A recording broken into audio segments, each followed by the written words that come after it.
అప్పుల బాధలు వెంటాడుతున్నాయా? అయితే 6 JVR వారి జాతిరత్నాలు ధరించండి. నమస్కారం అండి. నమస్కారం అమ్మా. సార్, ఈ రోజులలో అసలు ఎవరు కూడా నార్మల్ డెలివరీ అవ్వడం చాలా కష్టమైపోతుంది.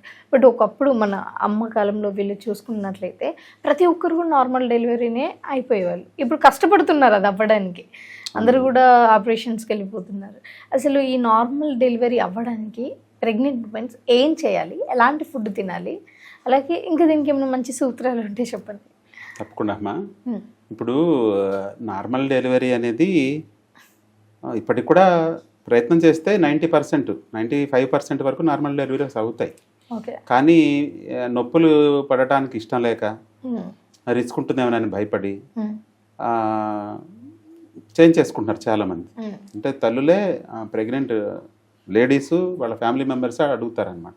అది ఒక సమస్య. రెండోది ఈ వైటాలిటీ, మెటబాలిజం వైటాలిటీ అంటాం. అంటే మన శరీరంలో జీవక్రియ, జీవశక్తే తక్కువ ఉంది ఇప్పుడు.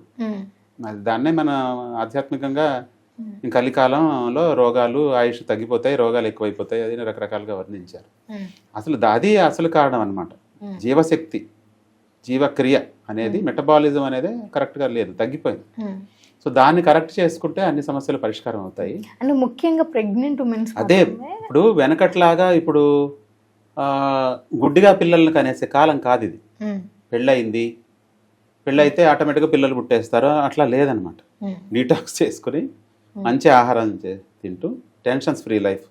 ముఖ్యంగా ఇప్పుడు సాఫ్ట్వేర్లో ఉండేటువంటి లేడీస్ నెలలు నిండేదాకా జాబ్ చేస్తారు. అది ఏమాత్రం కరెక్ట్ కాదు. అసలు ముందే ఒక 6 months ముందే జాబ్ మానేయడం ఉత్తమం.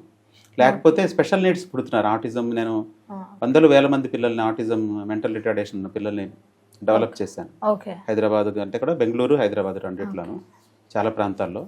సో ఏమిటంటే మనం పెళ్ళయ్యాక లేకపోతే పెళ్ళికి ముందే బాడీని డీటాక్స్ చేసుకుని మంచి ఆహారం, బ్యాలెన్స్ డైట్, ఆకుకూరలు ఎక్కువ తీసుకోవడం, న్యాచురల్ ఫుడ్, న్యాచురల్గా పండినవి తీసుకోవడం, నట్స్ తీసుకోవడం, నట్స్ సీడ్స్ తీసుకోవడం, ఆ తర్వాత కూరగాయలు ఎక్కువ తీసుకోవడం, వీలైతే పచ్చి ఆహారం. అంటే పచ్చి ఆహారం అయితే ఖచ్చితంగా ఆర్గానిక్గా, న్యాచురల్గా పండింది అయి ఉండాలి. పచ్చి ఆహారం, పళ్ళు తీసుకోవడం, తర్వాత మొలకలు తీసుకోవడం.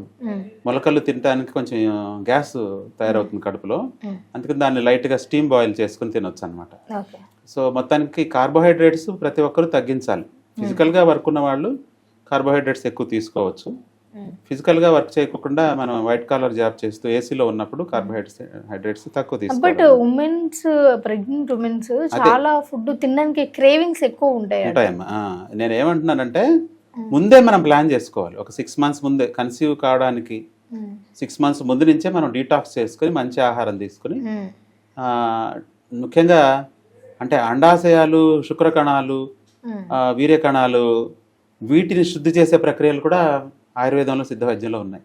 మంచి బిడ్డ పుట్టడానికి కూడా ఉన్నాయన్నమాట. ఉన్నాయి. ఆ తర్వాత డ్యూరింగ్ ప్రెగ్నెన్సీ, కన్సీవ్ అనేది, గర్భధారణ అనేది సహజంగా జరగాలి.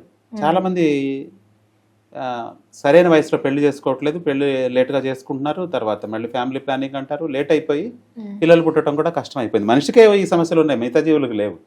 కాబట్టి సరైన వయసులో పెళ్లి చేసుకోవాలి, శరీరాన్ని శుద్ధి చేసుకుని మంచి ఆహారం తీసుకుని తర్వాత కన్సీవ్ అవ్వడానికి ప్లాన్ చేసుకో. కన్సీవ్ అయ్యాక కూడా మనం బెడ్ రెస్ట్ అనేది కరెక్ట్ కాదు. బెడ్ రెస్ట్ తీసుకోకూడదు. బాగా పని చేసుకోవాలి, ఇంట్లో పని చేసుకోవాలి, లేదంటే ఇంకేదైనా వాకింగ్ అయినా వెళ్ళాలి, యోగాసనాలు, ప్రాణాయామం, మెడిటేషన్ అవి అన్నా చేసుకోవాలి. చేసుకుంటే ఈ గర్భాశయ కండరాలు అనేవి గట్టిపడతాయి. బెడ్ రెస్ట్ తీసుకోండి అనేది అసలు కాన్సెప్టే కరెక్ట్ కాదు. ఎందుకంటే ప్రకృతిలో మీరు గమనించండి, ఒక చెట్టుకి, జామ చెట్టు ఉంది అనుకోండి, ఇప్పుడు అన్నీ ఇంతే వస్తున్నాయి, కానీ జామ చెట్లు, మామిడి చెట్లు అన్నీ బాగా పెద్దగా పెరుగుతాయి. ఈ అంట్లు కాకపోతే పువ్వులు, వేల పువ్వులు పూస్తాయి, చాలా రాలిపోతాయి.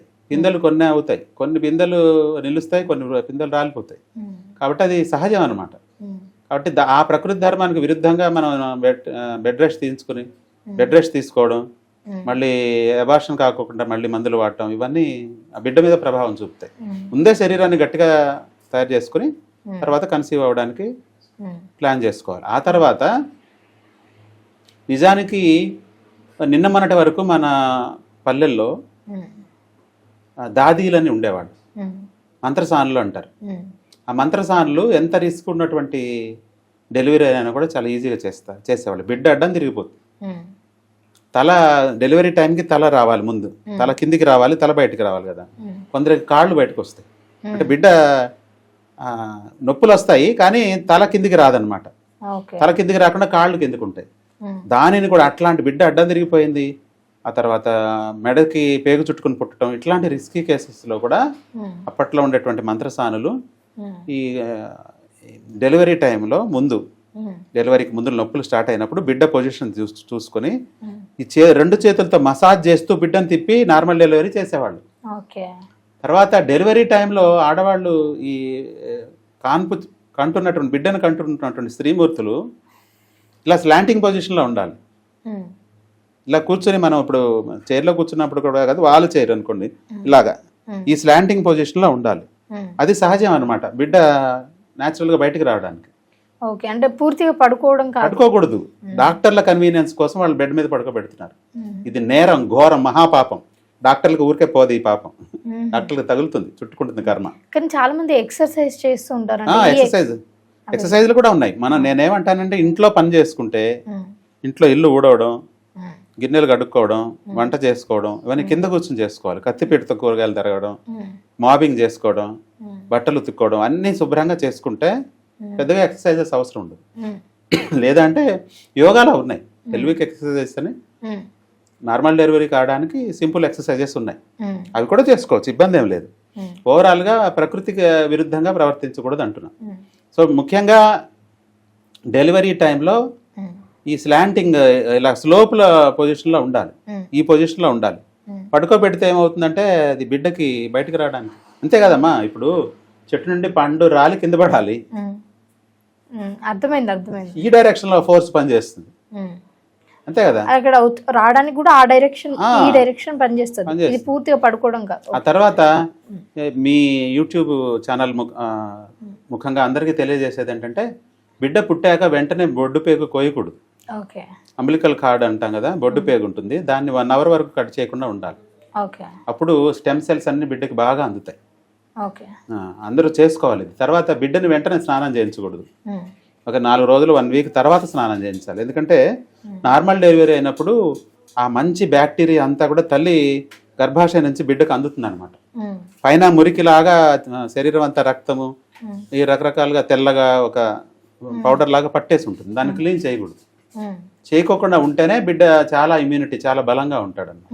బొడ్డు పేగ ఒకటి కట్ చేయకూడదు, బిడ్డని వెంటనే శుభ్రం చేయకూడదు, కనీసం ఒక 3-4 రోజుల తర్వాత తుడుచుకోవాలన్నమాట. ఓకే అండి, చాలా బాగా ఎక్స్ప్లెయిన్ చేస్తారు. ఇవన్నీ కూడా మీరు ఎవరైతే చూస్తున్నారో ప్రెగ్నెంట్ ఉమెన్స్, ఇవన్నీ పాటించడానికి ట్రై చేయండి. Thank you so much. హరివమ్మ.